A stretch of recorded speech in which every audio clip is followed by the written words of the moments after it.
सभी भाइयों को मेरी तरफ से प्यार भरा नमस्कार। मैं लेके आ चुका हूँ हिंदी के टॉप से टॉप क्वेश्चन। ठीक है, यहाँ से हमारे यूपी पुलिस के अंदर कुछ न कुछ क्वेश्चन यहाँ से कम 2 से 3 क्वेश्चन ऐसी स्थिति में बनते हैं जो हमें नहीं कर पाते हैं और सबसे बेसिक क्वेश्चन होते हैं। यानी मैं आज जो कराने वाला हूँ वो आपके हिंदी के सबसे बेसिक क्वेश्चन कराने वाला हूँ जो कि हमारे पेपर में हमको देखने को मिलेगा।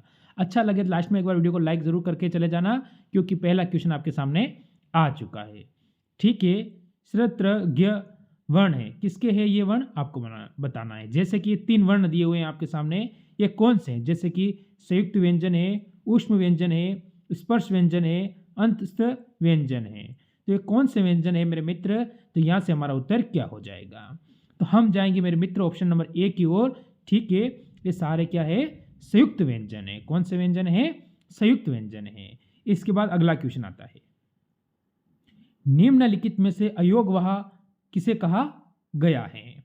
जैसे कि संयुक्त को, विसर्ग को, घोष को, मां प्राण को, यानी किसे कहा जाता है मेरे मित्र? तो यहां से हमारा उत्तर बनेगा वो क्या बनने वाला है। ठीक है, तो ऐसी स्थिति में जो आपका उत्तर बनता है मेरे मित्र वो क्या बनने वाला है, क्योंकि 4 ऑप्शन आपके सामने हैं। तो यहां से हमारा उत्तर बनेगा ऑप्शन नंबर बी, विसर्ग। विसर्ग यानी ऑप्शन नंबर बी हमारा बिल्कुल सही होगा। फिर हम आगे बढ़ेंगे, अगला क्वेश्चन, फ और ब किस प्रकार के वर्ण हैं? क्योंकि वर्ण से संबंधित आपसे 2 से 3 क्वेश्चन बनेगा, यानी हम 6 नंबर यहां से क्लियर करने वाले हैं। ठीक है, 6 नंबर की क्लास है, छोड़ना नहीं है। ठीक है, तो दंतोष्ट, दंतोष्ट यानी ऑप्शन नंबर हमारा ए हो जाएगा, बिल्कुल सही। ठीक है, ए हमारा बिल्कुल सही हो जाएगा। फिर अगला क्वेश्चन आता है 4 नंबर। ठीक है, ध्वनि किसकी लघुत्तम इकाई है?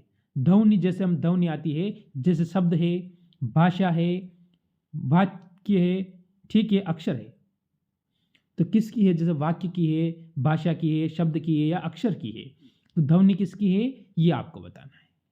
तो क्या होगा आपका उत्तर? यहां से जो आपका उत्तर बनेगा वो बनेगा ऑप्शन नंबर बी, किसकी? भाषा की।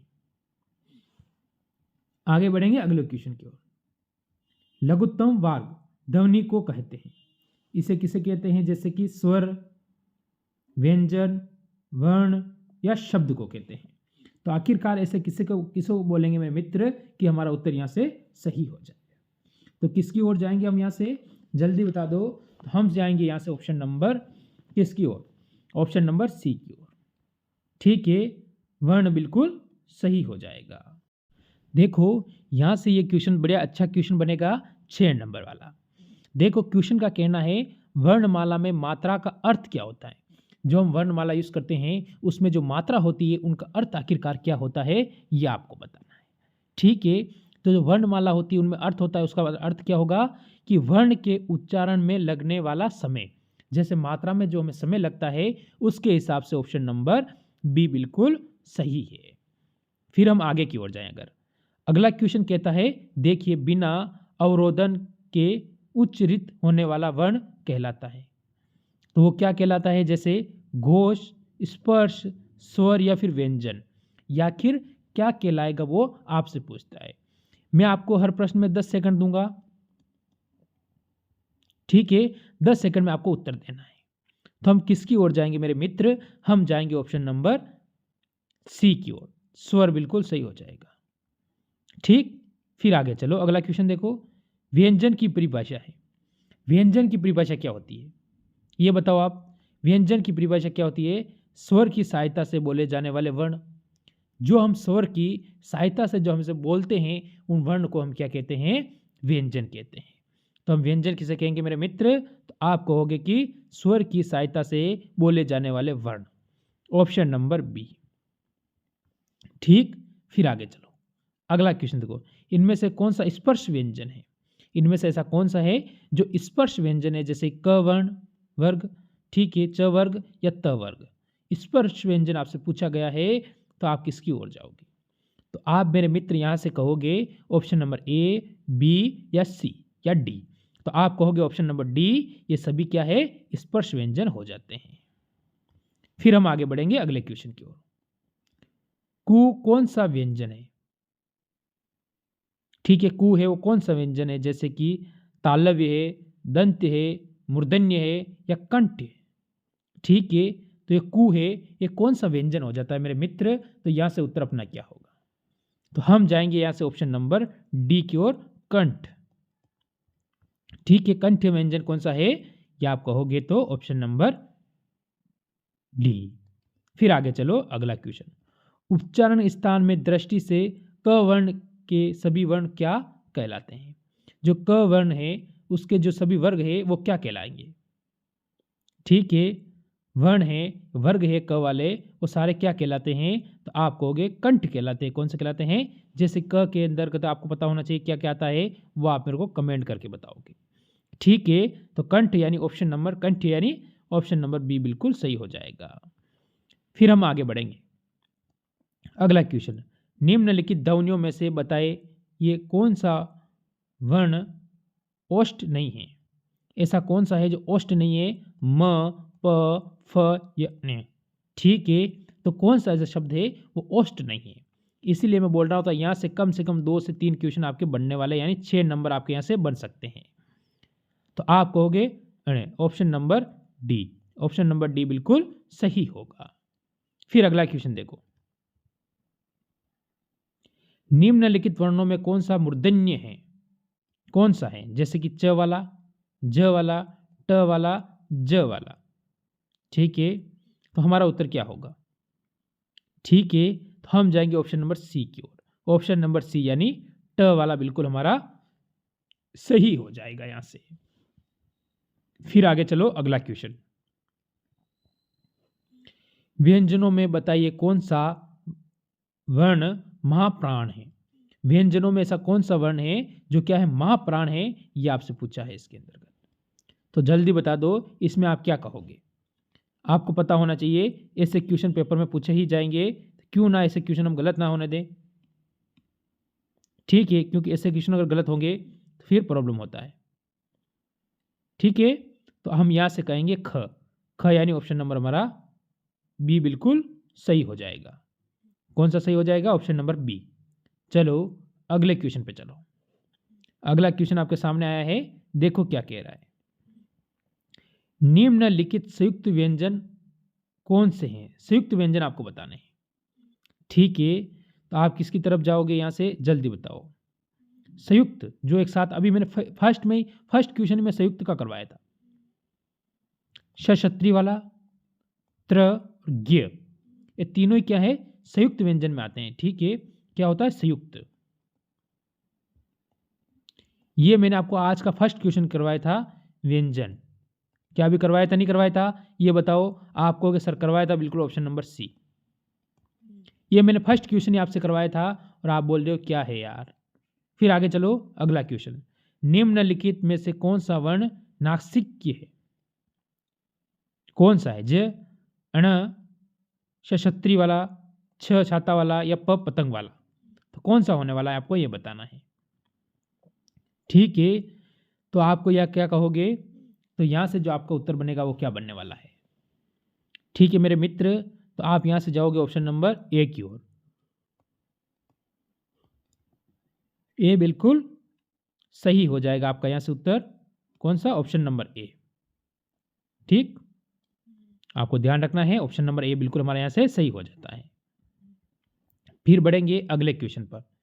देखो, इसका कहना है च, छ, अण, ज और च।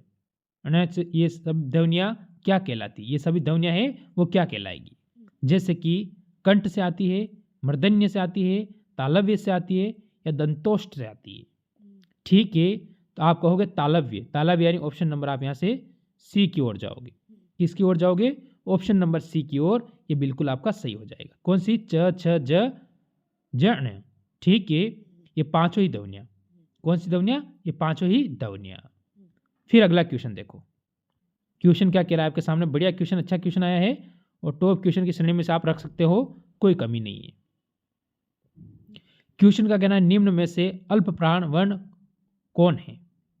जैसे कि क और ग और आ, फ और ब, थ और च। ठीक है, ये आपके सामने है 4 ऑप्शन। मेरे मित्र, यहां से हमारा उत्तर क्या आएगा ये आपको बताना है। ठीक है, तो आपका जो यहाँ से उत्तर बनेगा वो बनेगा ऑप्शन नंबर कौन सा? ए यानी बिल्कुल सही हो जाएगा। ठीक है, ये आपका बिल्कुल सही हो जाएगा। फिर अगला क्वेश्चन देखो, निम्न में से तालव्य ध्वनियाँ कौन सी हैं? तालव्य ध्वनियाँ कौन सी है आपको बताना है। बढ़िया क्वेश्चन और टॉप क्वेश्चन की श्रेणी में से आप रख लीजिए। ठीक है, तो किसकी ओर जाओगे? तालव्य ध्वनियाँ जैसे च, छ, ज और ज, तो किसकी ओर? ऑप्शन नंबर सी की ओर। ऑप्शन नंबर सी मेरे मित्र एकदम अपना सही हो जाएगा। फिर हम अगले क्वेश्चन की ओर चलेंगे। क्वेश्चन नंबर 20 हमारे सामने आया है और अभी तक किसी ने वीडियो को लाइक किया है, किसी ने नहीं किया है, तो वो अब आपका फर्ज बनता है कि एक बार वीडियो को आप लाइक कर देंगे, क्योंकि क्लास आपकी 15 मिनट में खत्म होने वाली है, फिर भी आपने वीडियो को लाइक नहीं किया है। ठीक, चलो, वर्णमाला में कुल व्यंजनों की संख्या कितनी है?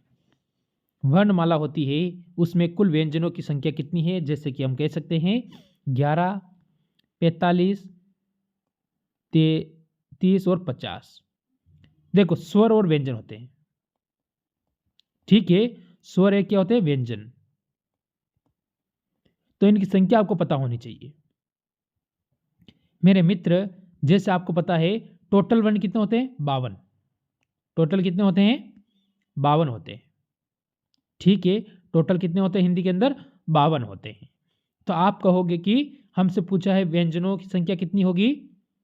ऑप्शन नंबर सी, यानी 33 हो जाएगी। और स्वर की संख्या कितनी होती है? स्वर की संख्या 11 होती है। ठीक, टोटल कितना होगा? टोटल आप कहोगे सर ये तो 44 ही हो रहे हैं, 44 हो रहे हैं। इसके बाद वाले सर मैं आपको पूरा समझाऊंगा, एक टॉपिक लेके आऊंगा इस पर कि और कौन कौन से होते हैं जो ये स्वर और व्यंजन से अलग गाने जाते हैं। ठीक है, चलो आगे चलो।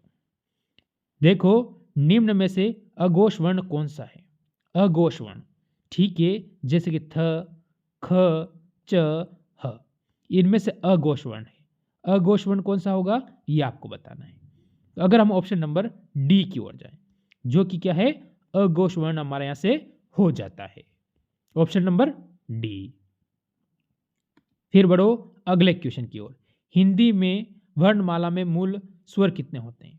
स्वर कितने होते हैं? मूल स्वर हिंदी में। ठीक है, आप कितने कहोगे?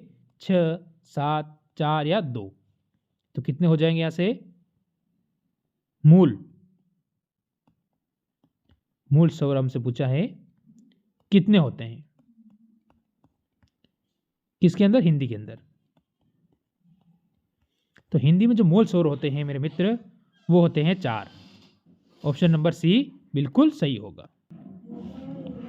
फिर देखो अगला क्वेश्चन देखो, जैसे इसमें कितने हुए? 4 स्वर हुए। ठीक है, मेरे क्या है? स्वर कितने हुए हिंदी में? वर्ण मूल हमसे मूल शब्द पूछा है, इसके लिए हम 4 कह रहे हैं। चलो अगला क्वेश्चन देखो, निम्न में से महाप्राण, ठीक है, वर्ण कौन कौन से हैं? कौन से हैं ये आपको बताना है। महाप्राण जैसे कि ख और ग, ख और ग। ऑप्शन नंबर ए होगा ख और ग। ठीक है, ये क्या होते हैं? मेन होते हैं। ठीक है, महाप्राण में आते हैं ख और ग। ये क्या आ जाते हैं यहाँ मेरे मित्र? मेन यानी इंपॉर्टेंट होते हैं। फिर हम अगर आगे चले, अगला देखो आप, वर्णमाला कहते हैं। वर्णमाला किसे कहते हैं ये आपको बताना है मेरे मित्र। हम कहेंगे वर्णमाला वर्णों के क्या होता है? जल्दी बताओ। वर्णों में जैसे क्या हो जाएगा? व्यवस्थित समूहों में से, वर्णों को व्यवस्थित समूहों को। ठीक है, यानी ऑप्शन नंबर हम डी की ओर जाएंगे, जो मेरे मित्र अपना बिल्कुल सही होगा। कौन सा सही होगा? ऑप्शन नंबर डी, वर्णों को व्यवस्थित। व्यवस्थित का मतलब होता है एकदम बराबर। ठीक है, एकदम बराबर यानी व्यवस्थित होता है वो हो सकता है। ठीक है, फिर हम आगे चलो। ए जैसे कि इसमें क्या है? मात्रा आती है। जैसे हमें आपको पता है, जैसे हमने के क लिखा, कि हम ये मात्रा लगाते हैं, हम मात्रा लगाते हैं। जैसे मैं आपको बताऊं,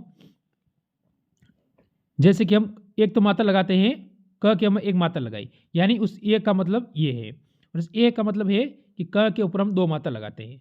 ठीक है, उसका ये शब्द बनता है। यानी जो मात्रा लगाते हैं इनके ऊपर, इसका तो हमसे पूछा है वर्ण क्या कहलाते हैं? वर्ण क्या कहलाते हैं? कंठ वाक्य कंठ तालव्य कहलाएंगे। क्या कहलाएंगे? कंठ तालव्य कहलाएंगे। Option number D. ठीक है, तो ऑप्शन नंबर डी कहलाते हैं। तो ये थे आज के टॉप क्वेश्चन। जरूर कमेंट करेंगे मेरे सारे मित्र कितने क्वेश्चन आपके सही हुए हैं, और मैं नई टॉप क्लास आपके लिए लेकर आऊंगा। एक बार सभी मित्र से मेरी गुजारिश है कि वीडियो को लाइक जरूर कर देना। तो मेरी तरफ से सभी भाइयों को जय हिंद, जय भारत।